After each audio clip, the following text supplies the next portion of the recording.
Bismillahirrahmanirrahim. Alhamdulillahi Rabbil Alamin. Wassalatu wassalamu ala asyrafil anbiya'i wal mursalin. Nabina Muhammadin wa ala alihi wa sahbihi ajmain. Assalamualaikum warahmatullahi wabarakatuh. So ngayon inshallah sirah at iatalakay na natin yung naunang bahagi ng da'wa, hayagang da'wa ni Propeta Muhammad sallallahu alaihi wasallam. At ito ay nangyari 3 taon pagkatapos ng Be'tha. 3 taon matapos na siya ay naging propeta. Natalakay na natin yung da'wa niya sa kanyang mga malalapit na kamag-anak sa Banu Hashim, yung da'wa niya sa kabuuan ng Quraysh at ng sino man na naroon sa Makkah sa pamagitan ng pag-akyat doon sa burol ng Safa. At ngayon, Al-Majlisu al-Istishari likafil hujjaji an istima'id da'wa. So nagkaroon ng konseho o pagtitipon, ang nakalagay pa nga dito Al-Majlisu al-Istishari, parang consultative council. Kumbaga nagtipon-tipon talaga yung Quraysh para lang magkonsultahan sa isa't isa, para harapin si Propeta Muhammad sallallahu alaihi wasallam. So ganito nila kabigat, kumbaga na tinuturing na si Propeta Muhammad sallallahu alaihi wasallam bilang banta sa kanila o isang tao na nakakasama sa kanilang way of life, sa kanilang actually hindi lang sa relihiyon kasi. Yung ako naalala ninyo, nabanggit na natin.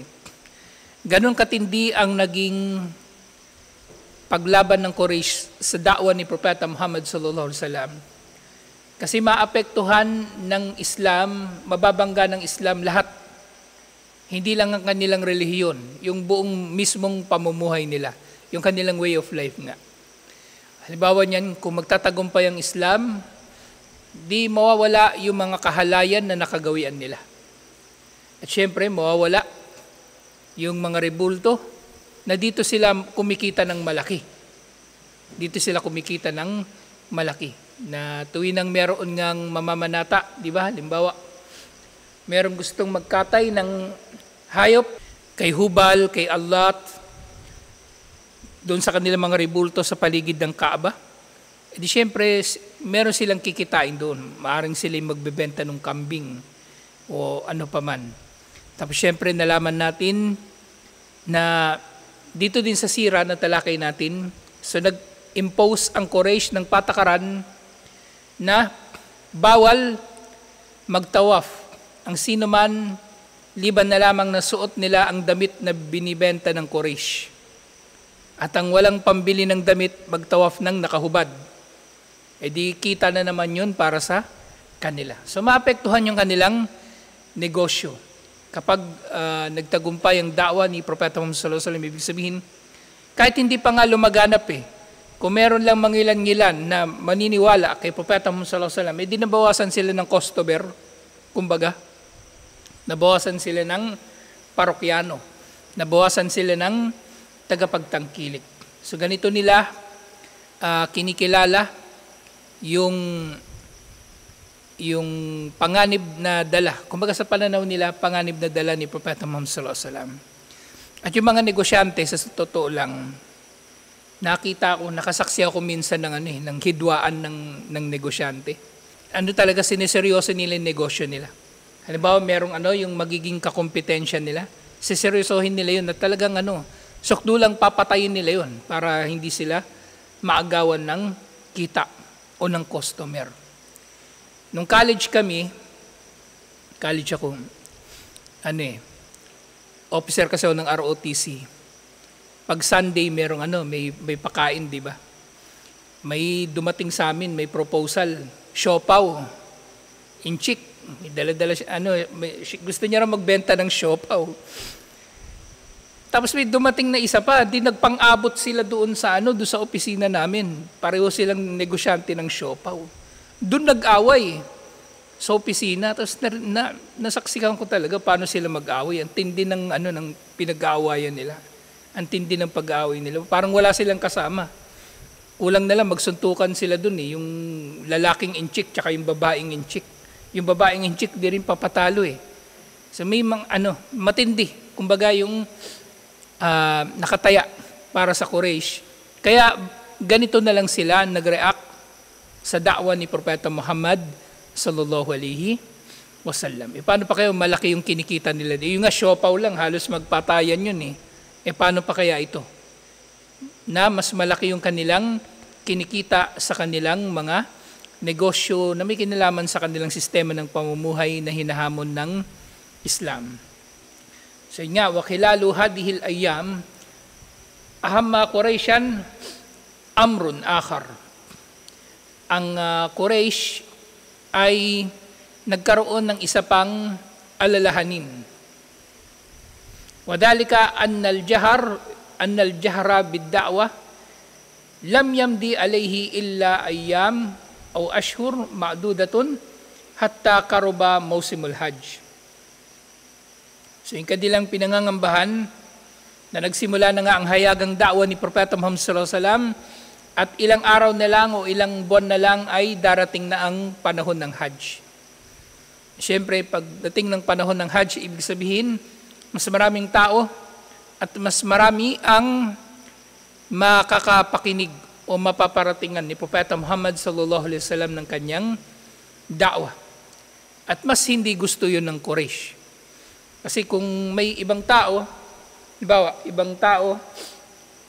magmumuslim sa ibang tribo, halimbawa, magiging mas kakompetensya naman nila yun.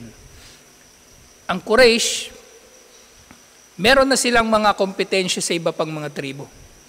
Meron na silang mga kompetensya sa iba pang mga tribo. Kaya nga nakikipag-alyansa.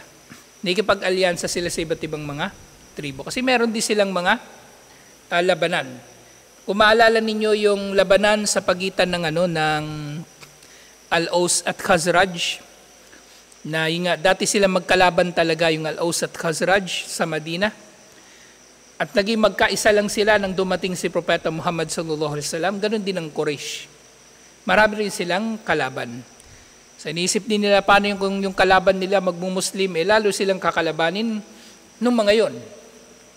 Lalo silang kakalabanin ng mga yon. At dung unang panahon nga, walang iisang bansa lang ang mga Arabo. Walang iisang bansa lang ang mga Arabo. Kumbaga hiwa-hiwalay sila ng mga barangay. Kumbaga yung kabilang barangay, kalaban nila yon. Yung kabilang barangay na naman, kakampi nila. Ganun sila at maaaring nagbabago-bago yon. So hindi magiging madali para sa kanila na sawatahin ang da'wa ni Propeta Muhammad sallallahu alaihi wasallam kung aabutan pa ito ng Hajj. Kung aabutan pa ito ng Hajj. Kaya nilalabanan nila ito sa pamagitan nitong Al-Majlisul Istishari. Yung consultative council nila kung paano nila haharapin si Propeta Muhammad sallallahu alaihi wasallam. Wa arafat Qurayshun anna wufudul Arab satakdumu alihim, at nalalaman ng Quraysh na ang mga wufud, yung mga representative ng mga Arabo ay darating sa kanila. Darating sa kanila yung mga representative ng mga Arabo. Faraat annahu la budda min kalimati yaqulunaha lil Arab. Kaya kailangan nila makabuo ng isang statement. Isang statement, kumbaga kumbaga magiging united na stand nila tungkol sa bagay na ito. Kumbaga kailangan nila magkaroon ng manifesto, iisang salita lamang tungkol dito, kumbaga deklarasyon tungkol sa mensahe ni Propeta Muhammad sallallahu alaihi wasallam. Kasi dapat pare-pareho sila ng sinasabi.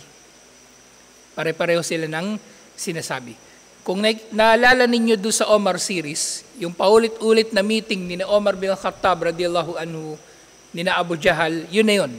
Yung konseho ng Quraysh, kung paano nila haharapin si Propeta Muhammad sallallahu alaihi wasallam. At kabilang doon sa pinag-uusapan nila, ano yung ipaparatang nila kay Propeta Muhammad sallallahu alaihi wasallam nang sa gayon ay lalayuan siya ng mga tao. So sila ay nagbigay ng kanilang mga suggestion. Sinabi ng isa, baliw. Sinabi ng isa, nakulam. Sinabi ng isa, yan ay salamangkero. Yung isa nagsabi, siya ay makata. At iba't iba pang mga bagay na gusto nilang ibabato kay Propeta Muhammad sallallahu alaihi wasallam. Yun nga, ang manifesto na ito na gagawin nila, fi sya'ni Muhammadin sallallahu alaihi wasallam, hatta la yakunu li da'watihi atharun fi nufusil Arab. So kailangan nila mapigilan na magkaroon ng epekto ang da'wa ni Propeta Muhammad sallallahu alaihi wasallam. So ito yung nakakapagtaka dito. Actually, yung ganitong kilos ng Quraysh, ibig sabihin, alam nila na maaring may maniniwala kay Propeta Muhammad sallallahu alaihi wasallam. Ayaw lang talaga nila maniwala. At porke ayaw nila maniwala, pinipigilan nila yung iba na maniwala. Alam nila na si Propeta Muhammad sallallahu alaihi wasallam kapag nagsalita ay mahusay. Alam nila na si Propeta Muhammad sallallahu alaihi wasallam kapag nagsalita ay makatotohanan. Hindi siya nakilala na nagsinungaling, bagkus siya ngang al-amin, ang mapagkakatiwalaan. Fajtama'u ila al-Walid bin al-Mughira yatadawaluna fi tilkal kalima. So itong bagay na ito ay kumbaga ipinaubaya nila o ginawa nilang mamumuno sa usapin na ito si Al-Walid bin al-Mughira.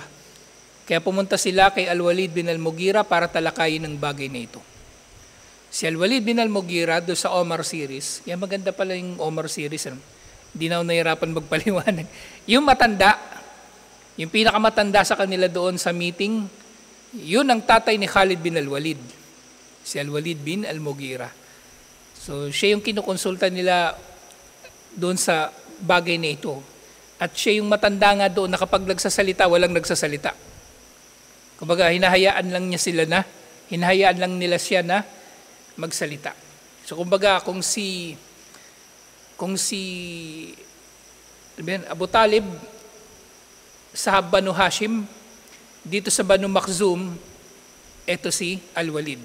Bagaman ang pinuno talaga ng Quraysh, kumbaga, si Abu Jahal sa kabuuan.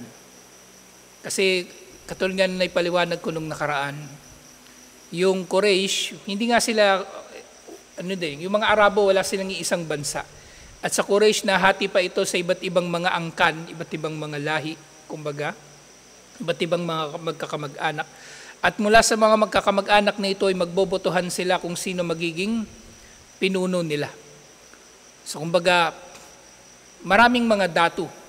Pero mula sa mga datu na ito, pipili sila na nag-iisa lang na magiging sultan nila. So ganun yung nangyari kay Abu Jahal, paano siyang naging pangunahing namumuno sa Quraysh. Marami sila na mayayaman, pero si Abu Jahal, kumbaga yung naging, napili nila magiging, kumbaga sa fraternity, yung chancellor.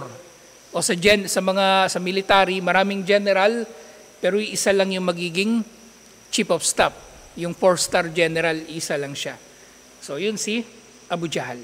Pero si Al-Walid, dahil sa kanyang edad at talino, so yun na nga, siya yung kumbaga namuno sa usapin na ito.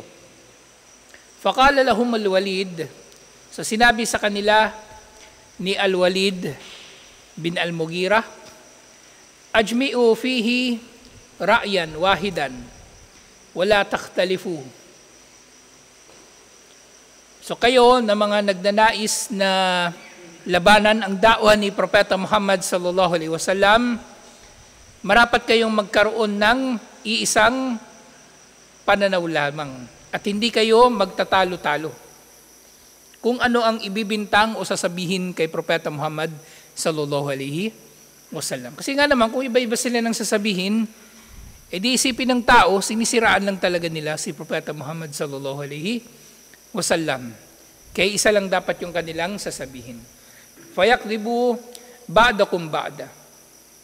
Na kapag hindi kayo nagkaisa, pasisinungalingan ng isa't isa sa inyo ang isa pa. Pasisinungalingan ng isa sa inyo ang isa pa. Kumbaga magtataliwasan ng inyong mga sinasabi. So dapat kayo ay magkakasundo. Dapat kayo ay magkakasundo. وَيَرُدُّ قَوْلَكُمْ بَعْدَهُ بَعْدَ, na dahil dito ay, yun nga, kumbaga maglalabanan ng inyong mga salita sa isa't isa. Kaya sinabi nila, فَأَنْتَ فَقُلْ وَاقِمْ لَنَا رَأْيًا نَقُولُ بِهِ. So, nung nagtipon-tipon na sila, sinabi na lang sa kanya ng Quraysh, sige, ikaw na lang ang magdesisyon kung ano ang sasabihin namin tungkol sa kanya. Si Al-Walid na yung huling nagsalita tungkol sa kung ano ang sasabihin tungkol kay Propeta Muhammad sallallahu alaihi wasallam. Pero sinabi niya, bal antum faqulu asma. So matalino si Al-Walid. So hindi siya basta-basta lang na nangibabaw dun sa usapin. So sinabi niya, sige, magsalita kayo, makikinig ako. So gusto niya munang pakinggan yung iba't ibang mga pananaw ng mga tao doon kung ano ang masasabi nila tungkol kay Propeta Muhammad sallallahu alaihi wasallam. At dito nga sa bagay na ito, nandun si Omar bin Khattab, di ba? Actually, nandun si Omar kasi dapat matatanda yung nandun. Pero siya yung kapalit ng tatay niya. Kasi yung tatay niya nung panahon na yung mahina na. Kaya nga doon sa Omar series, kung mapapansin ninyo, may mga eksena doon pagdating ni Omar, si Khalid bin Al-Walid, sina Safwan, nandun sila lahat sa labas. Wala sila sa loob. Kasi nandun lang sa loob yung matatanda. Yung mga matatanda lang yung pumapasok. Pero si Omar, wala doon yung tatay niya, hindi nakapunta, kaya siya yung pumapasok doon sa loob. At kumbaga, in-honor ng Quraysh yung katayuan na yun ni Omar bin Khattab radiyallahu anhu. So titingnan natin, ilang taon lang si Omar sa mga pagtitipon na ito. Nag-Muslim si Omar bin Khattab radiyallahu anhu, 28 years old siya. So nung nagsimula yung da'wah, 28 minus 6, 22 lang siya. So yung Jahriya na da'wah, 3 years after, no, so 25 years old lang siya dito. Pero yung mga kasama niyang nandun, mga 40 years old, 60 years old, 70. So matatanda na yung mga kasama niya. Pero pinagbibigyan siya doon na magsalita bilang kapalit ng kanyang ama doon sa konseho na yon ng Quraysh. Anyway, yung konseho na yon talaga, noon pa siya umiiral. Bago pa naging propeta si Propeta Muhammad sallallahu alaihi wasallam, naroon na yon. Lalong-lalo na yung konseho na yon na pinamumunuan ng Banu Makhzum. Kasi yung Makhzum, sila yung pinakamayaman na angkan ng Quraysh. Ito na sina Abu Jahal, sina Salama, sina Khalid bin Al-Walid, Safwan bin Umayyah, Abu Sufyan, yan sila, magkakamag-anak silang malalapit. Samantalang Banu Hashim, bagaman marangal ang Banu Hashim, hindi sila kasing yaman ng Makhzum. Hindi sila kasing yaman ng Makhzum. Pero nasa kanila yung karangalan ng pangangalaga sa Kaaba, sa Banu Hashim.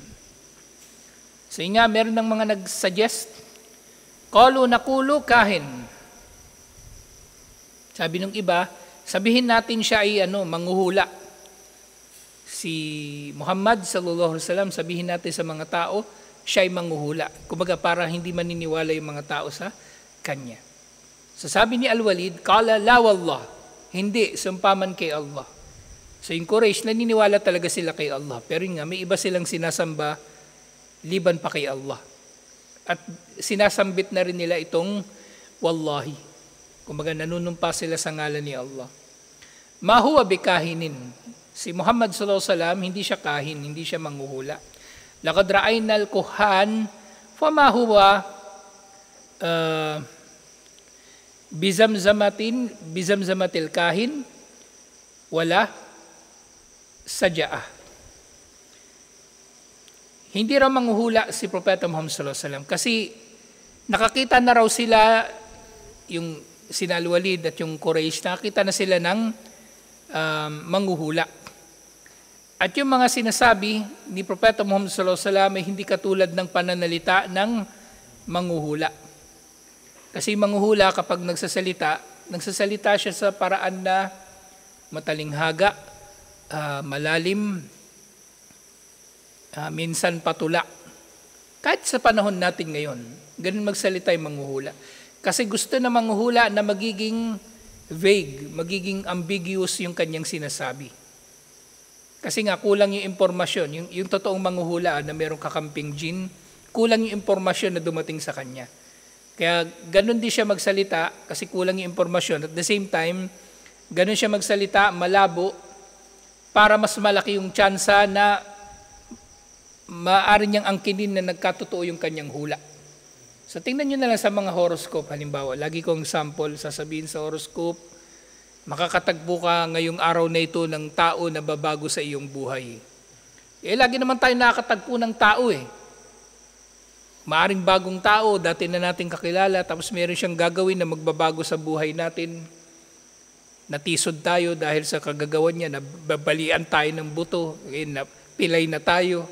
Di nagbago nga yung buhay niya. So ngayon, yung nakabasa nun, totoo yung horoscope Yun ang maalala niya, totoo. So ganun yung mga manghuhula. Pero si Propeta Muhammad sallallahu alaihi wasallam, alam natin yung Quran, di ba, ipinahayag ito ni Allah subhanahu wa ta'ala, inna anzalnahu Qur'anan Arabiyan la'allakum ta'qilun. Ibinaba namin ang Quran sa wikang Arabic upang sila naway mag-isip. At ganyan din sinabi ni Allah subhanahu wa ta'ala, bilisanil Arabiyyim mubin. Ang Quran ay ipinahayag sa malinaw na wikang Arabic. So hindi sa wika ng mga manghuhula. Hindi sa wika ng mga manghuhula. Di ba yung mga mga iba pa, yung mga magikero, may sinasabi silang mga kung ano-anong mga matawag doon, mga spell, mga kataga na hindi maintindihan. Hindi ganon si Propeta Muhammad sallallahu alaihi wasallam. At hindi si Propeta Muhammad sallallahu alaihi wasallam, di ba isa sa kanyang mga unique na katangian, siya yung jawami'ul kalim, siya yung maikli magsalita, pero ang kanyang pananalita ay malawak at malalim ang kahulugan. Alhamdulillah. So hindi nga siya kahin, hindi siya manghuhula. Qalu fadaqulu majnun. So sabi naman ng iba, sabihin natin si Raulo siya, baliw. Baliw si Muhammad sallallahu alaihi wasallam. Pero sabi muli ni Al-Walid, qala ma huwa bimajnun. Hindi siya baliw. Laqad ra'ayna al-junun wa arafnahu. Nakita na natin kung anong kabaliwan o pagiging si Raulo at nakikilala natin ito. Ma huwa bikhankihi wala yukhalijuhu wala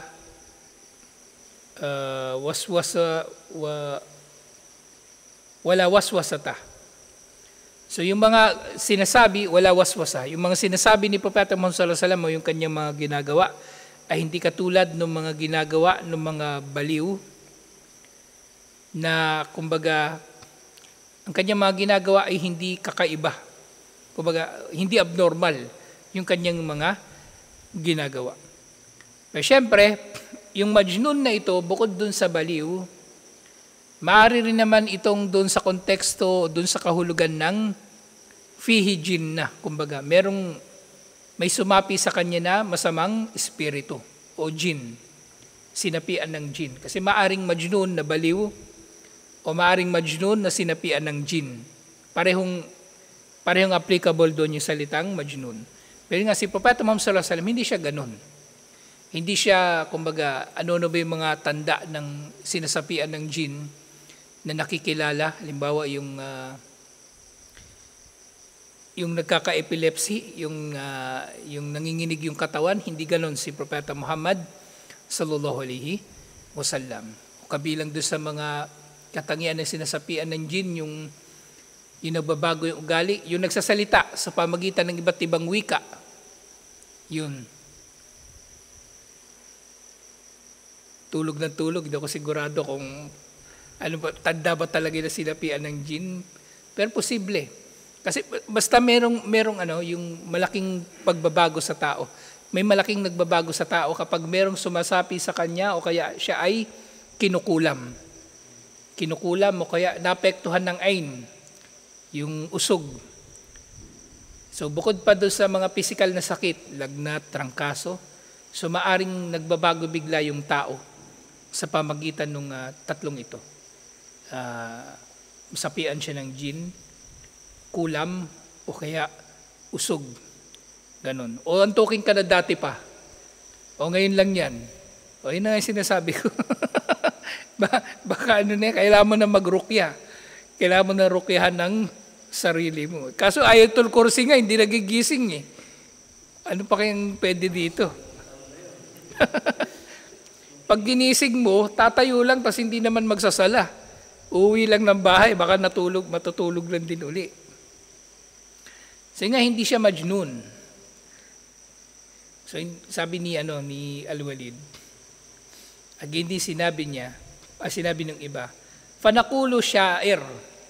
Sasabihin natin na siya ay syair, ibig sabihin makata, gumagawa ng tula.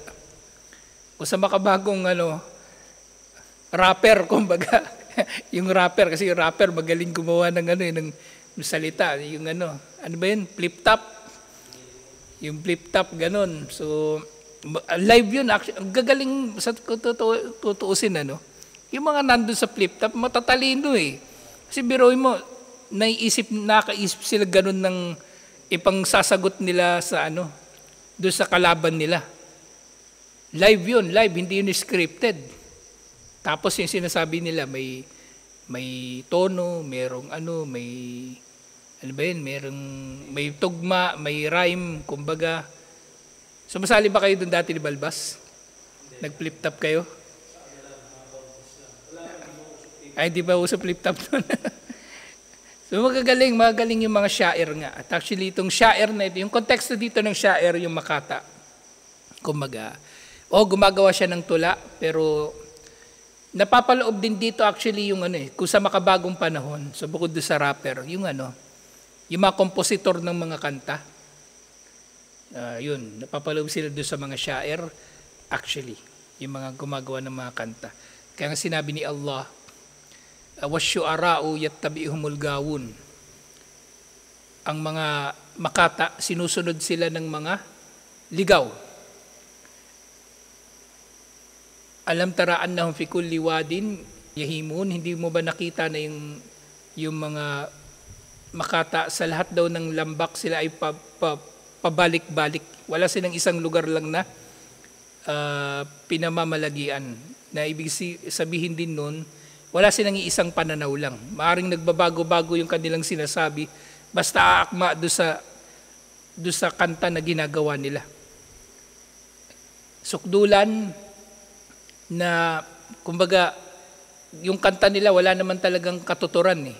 Basta may tono lang, maganda yung tono. Maraming kantang ganyan eh. Bawa yung Beatles, may kanta sila, sumikat yun, Yesterday. Kung papakinggan mong maayos yung lyrics nung Yesterday, walang kwenta eh, walang kalaman-laman, walang kakwenta-kwenta walang kwento, walang basta pinaghalo-halo lang siya ng mga salita, pero sumikat yun. At ito yung pinakamalala. Sinasabi nila yung bagay na hindi nila ginagawa, yung mga makata. At tingnan mo yung mga makata. Bawa si Ray Valera. Puro love song yung kanta ni Ray Valera. Wala nang iibigin pang iba. Pero babaero yun, si Ray Valera. Wala siyang tinupad doon sa doon sa mga kanta niya puro kumbaga sinasabi niya sa mga kanta niya, yung hindi naman niya ginagawa. So yun, sabi nila, sige sabihin natin si Muhammad sallallahu alaihi wasallam ay syair, makata. Pero sabi muli ni Al-Walid, qala ma huwa bi syair, hindi siya makata. Katulad nga doon sa Quran, di ba? Ma huwa bi syairin wala yanbaghi lahu. Hindi siya makata at hindi marapat sa kanya na maging makata. Sa pinagtanggol na siya ni Allah tungkol dito. Laqad arafna syi'ra kullahu razajahu wa hazajahu wa karidahu makbudahu wa mabsutahu. So lahat ng ito yung kumbaga yung sukat ng kung paanong ginagawa nila yung tula nung panahon nila. O iba't ibang mga uri ng tula nung panahon ni Propeta Muhammad sallallahu alaihi wasallam. Itong mga sinabi ni Al-Walid. Pero walang ni isa sa ganitong paraan magsalita si Propeta Muhammad sallallahu alaihi wasallam. Fama huwa bisy'r, at ang kanyang pananalita ay hindi tula. Kahit yung Quran. Ang Quran hindi ito tula. So maaring may ilang mga parte ng Quran may pagkakatugma, 'di ba? Nun wal kalamu wa ma yasturun bilang halimbawa, pero hindi yun tula. Bandang huli nagbabago yung dulo nito. So nagsabi na naman yung iba, fanaqulu sahir. So patindi ng patindi. So ngayon sabi nila, sabihin natin ano siya, salamangkero. At itong sahir na ito, pag sinabing sahir, ang mas tamang translation nito salamangkero. Kasi napapaloob na dito lahat ng karunungang itim. Hindi lang pangkukulam, hindi lang magic, pati panggagayuma, at kahit yung panghuhula, may kinalaman dito sa sihir. May kinalaman dito sa sihir. At sabi nga rin ni Al-Walid, mahuwa bisahir, hindi siya mangkukulam o hindi siya salamangkero. Laqad ra'ayna as-suhar wa sihrahum, nakita na natin yung mga mangkukulam, salamangkero at ang kanilang salamangka. Fama huwa binaftihim wala akdihim. Si Propeta Muhammad sallallahu alaihi wasallam hindi raw nagsasagawa nung katulad ng ginagawa ng mga mangkukulam, ng mga salamangkero, yung umiihip sa mga buhol at nagsasambit ng mga orasyon at iba pang katulad nito. Kaya sinabi ng mga tao na inip na sila, famanakul, ano palang sasabihin natin? So, sabi ni Al-Walid, wallahi, sumpa kay Allah, inna liqawlihi lahalawa. Ang pananalita ni Propeta Muhammad sallallahu alaihi wasallam sumpa kay Allah ay matamis. Matamis daw ang salita ni Propeta Muhammad sallallahu alaihi wasallam. Kinikilala nila na ganun magsalita si Propeta Muhammad sallallahu alaihi wasallam. Wa inna alayhi at-talawa, na matatagpuan daw sa salita ni Propeta Muhammad sallallahu alaihi wasallam ang husay. So gugustuhin talaga ng tao na makinig kay Propeta Muhammad sallallahu alaihi wasallam. Wa inna asluhu lagadak, at ang ugat daw ng pananalita ni Propeta Muhammad sallallahu alaihi wasallam ay kahusayan. Wa inna far'uhu lajannat, at ang mga bunga nito, yung mga sanga nito ay ganun din, mahusay. Walang eksaktong translation itong mga sinabi ni Al-Walid kasi malalalim na Arabic. Kahit nga dito, tinitingnan yung translation ng Darussalam, hindi nila din translate kung anong eksaktong ibig sabihin ng mga sinabi na yon ni Al-Walid. Walang direct translation. Wa ma antum bikailina min hada shay'an illa arafa annahu batil. At wala kayong anumang masasabi tungkol kay Propeta Muhammad sallallahu alaihi wasallam liban na lang na mapapawalang saysay ito. Kumbaga hindi tatanggapin ng tao. Alam nila na hindi siya mangkukulam, alam nila na hindi siya sinapian ng masamang espiritu, alam nila na hindi siya manghuhula. Wa inna aqrabal qawli fihi li an taqulu sahir. Pero ang pinakamalapit daw na maaring sabihin nila laban kay Propeta Muhammad sallallahu alaihi wasallam, siya ay salamangkero. Siya ay salamangkero. Na yun na yung suggestion ni Al-Walid. Pero syempre, hindi naman siya sigurado rin dito. Yun na lang kumbaga yung pinaka-safe na may isip niya, pinaka-pwede. Ja'a biqawlin huwa sihrun, na siya raw ay nagsasalita sa pamagitan ng salita na mapang-akit, kumbaga may salamangka. Yufarriqu bihi bainal mar'i wa abihi. Ito na, yung naging dahilan. Bakit sinabi ni Al-Walid na si Propeta Muhammad sallallahu alaihi wasallam daw ay mangkukulam o salamangkero? Dahil ang kanyang salita ay naglalaman ng salamangka, na nagiging dahilan para maghiwalay ang tao at ang kanyang ama. Na naghihiwalay sila. Kasi pag mag-Muslim yung anak, itatakwil na rin siya ng kanyang ama. O kaya lalayo na magdidistansya naman yung anak sa shirk na ginagawa ng ama. So minasama nila yon. Wa bainal mar'i wa akhihi, at pinaghihiwalay daw ng salita ni Propeta Muhammad sallallahu alaihi wasallam ang tao at ang kanyang kapatid. So syempre nangyari din to sa Quraysh. Wa bainal mar'i wa zawjatihi, at pinaghihiwalay daw nito yung tao at yung kanyang asawa. Wa bainal mar'i wa ashiratihi, at pinaghihiwalay daw ng salita ni Propeta Muhammad sallallahu alaihi wasallam ang tao at ang kanyang malalapit na kamag-anak. Fatafarraqu anhu bidalik. At sila nga ay naghiwalay dahil sa sinabi o dahil sa pananalita ni Propeta Muhammad sallallahu alaihi wasallam. So ganito yung naging huling desisyon ni Al-Walid bin Al-Mughirah at ito yung pinanghawakan nila na ibibintang nila kay Propeta Muhammad sallallahu alaihi wasallam. Eh syempre, marami pang nangyari pagkatapos nito. Paano nila in-execute ito, paano nila ipinatupad, at ano na naman yung kinalaman nung intermedida na uncle ni Propeta Muhammad sallallahu alaihi wasallam, si Abu Lahab, sa bagay na ito. So matatalakay natin yun next week, inshallah. Assalamualaikum warahmatullahi wabarakatuh.